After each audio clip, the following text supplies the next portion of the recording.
Hey everyone, welcome back to the channel. So I figured I would do this quick little review here. I put about 500 miles on my Chevy Volt since I bought it. So right now, I bought it with about 67,750 miles, and now I'm at 68,250 miles. So what have I learned in that first 500 miles? Well, I've got to drive it here on a longer road trip coming back from the dealership. That was probably, oh gosh, I don't know, 150 so miles. And I really learned this type of stuff here. So once the range ran out, it was about 35 miles of electric range, or 33, something like that. I had the air on, stuff like that. It went to the gas engine. So during that time, I essentially got 35.5 miles per gallon, driving at about 80 miles per hour on the freeway. So I was hauling, I was going pretty fast. And if that's any sort of indication of what's to come, I can only expect better gas mileage because I'm not taking this vehicle on longer road trips too often, and when I do, I don't necessarily go on the interstate. So with that being said, after the electric range is out, I'm going about 60 to 65, maybe 70 on slower roads, which the gas mileage should be better than what it actually is. Now the next thing to realize, and this took a little while for me to realize once I did some more online research, the 1.4 liter engine in this vehicle is a generator. It acts as a generator. It doesn't act as an actual engine. So the battery pack in the back is always powering the vehicle, which I think is pretty cool. And there's a 1-speed transmission. I like that. It's quite interesting. Definitely a lot less to go wrong. Next thing, I bought a basic Chevy Volt. So with that being said, the basic Chevy Volt is just that. It's very basic. So cloth seats, no heated steering wheel, no upgraded sound. This is the base sound in here. Everything's base. But with the base model Chevy Volt, you still get your infotainment screen, which is a touch screen, and you still get your digital display, which I think is pretty cool. Now the steering wheel sucks. I don't like this like rhino skin, crocodile skin feeling vinyl, whatever it is. But the cloth seats are really nice. I think if the heated seat option were in here, this would be a really good heated seat, if I do say so myself. I like it. It gets the job done. And as far as all the other materials, yeah, it's sort of plasticky, but at the end of the day, you know, if you buy a base model Volt, that's kind of what you're getting into. So I think design is very well thought out, and I really appreciate this car. It doesn't bother me one bit. Now, with that being said, we have a luxury car. We have a Mercedes-Benz GLE AMG, and we have a Ram truck that's loaded to the gills. So there's kind of our luxury cars right there. This is more of just a daily driver. And for me, my daily commutes, I haven't had to use gas in this yet, besides that longer road trip.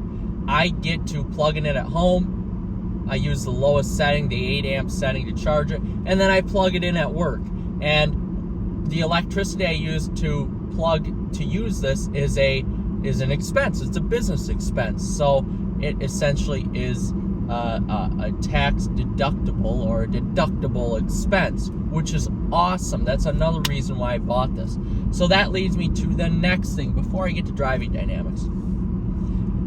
I bought this car. My girlfriend and I split the expenses on the car. It's really not that expensive. For her, it's a net cost of $300 extra of what she would normally spend in the year. So for her, it works out great. For me, it's about $1,200 more than what I would spend in the normal year. But I did pay off a boat, so I don't have to worry about paying for that anymore. So I'm really saving $100 on top of what I was paying for that boat. So that extra $100, I could just throw it right into savings. I ran numbers on this to see how much I was going to save per year on gas, and those numbers were very, how should I say, conservative. So I really expect my girlfriend to be saving money instead of spending that extra $300 a year to afford this car. So, still touching base on the electricity.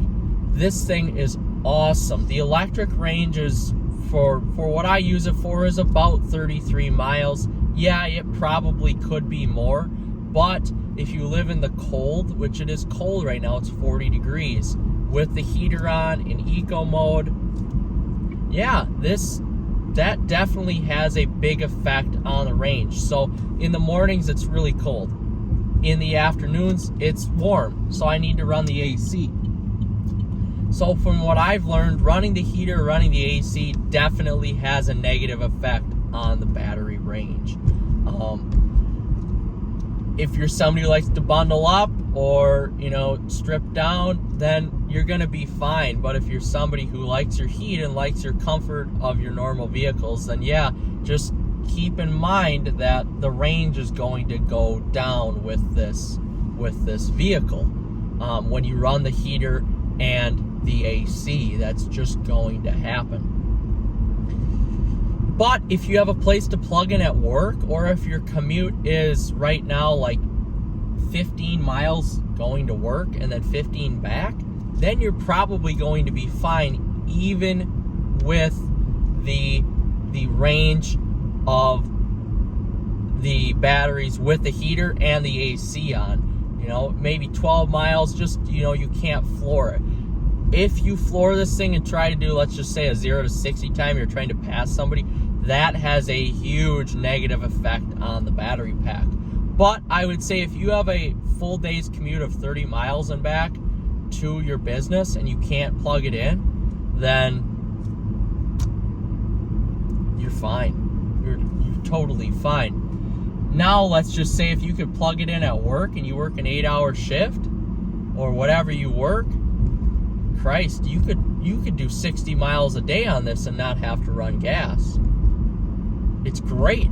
And for me, I do about 40 miles a day. I don't even come close to running out of range. I don't even come close, which is great. So leading up to the last little bit here, 0 to 30 time on this car is fast. It's about 3 seconds. 0 to 60 on this car is about 9 seconds. So it takes 6 seconds to get from 30 to 60. So it really slows down after that 0 to 30 time. 0 to 30 time, though, in sport mode and in low is great. I love it. It spins the tires. It's pretty fun. With that being said, for me, I've never really driven an electric vehicle before, so I really do appreciate the electric power from 0 to 30. This is a fun car to drive. It weighs about 3,900 pounds. So for me, this is the lightest car in my fleet. My 300 and my Challenger weigh about 4,200 pounds. My truck is about 6,000 pounds. And the AMG is 5,200 pounds. So this totally eclipses the lightest car in the fleet by a lot. The driving characteristics of the car are really fun. For a front-wheel drive car, you're going to have fun, especially in town, driving this vehicle because the instantaneous torque is there. It's super fun to drive. Also, the center of gravity in the car is super low. It's all in the back or in the floor, and it's all super low because that's where the battery pack is. So you can huck this thing around a corner. Yeah, there's a little bit of body lean to it, as to be expected. This is tuned for comfort, but you could, and the steering is light too. You could huck this thing around a corner, no problem. And it has the power to get you out of the corner, on those low speed corners. I think it's quite fun to drive, if you ask me. You don't ever have to worry about what gear you're in. You've got instantaneous torque and power. Even though it's really slow after 30 miles an hour, you could still have some fun with the vehicle, which I appreciate a lot. I appreciate driving fun cars. That's why now 5 of the cars that myself or my girlfriend own are fun to drive vehicles, or we made modifications that make them fun. So over the course of 500 miles, this car has been spotless so far. It's been a joy to drive, and for the $7,500 that I paid for it, not including the tax credit of 30% on that at the end of the year, which works out great for my business, it's been probably top 2 to 3 cars that I've ever bought in my whole entire life. And this is the cheapest car I have ever bought in my whole entire life. So take a look at this, or the ELR. I don't know how you wouldn't be happy with this if you have, another vehicle. So at the end of the day, I am very happy with my purchase. I'm sure you guys will be too. And we'll talk to you later. Like and subscribe.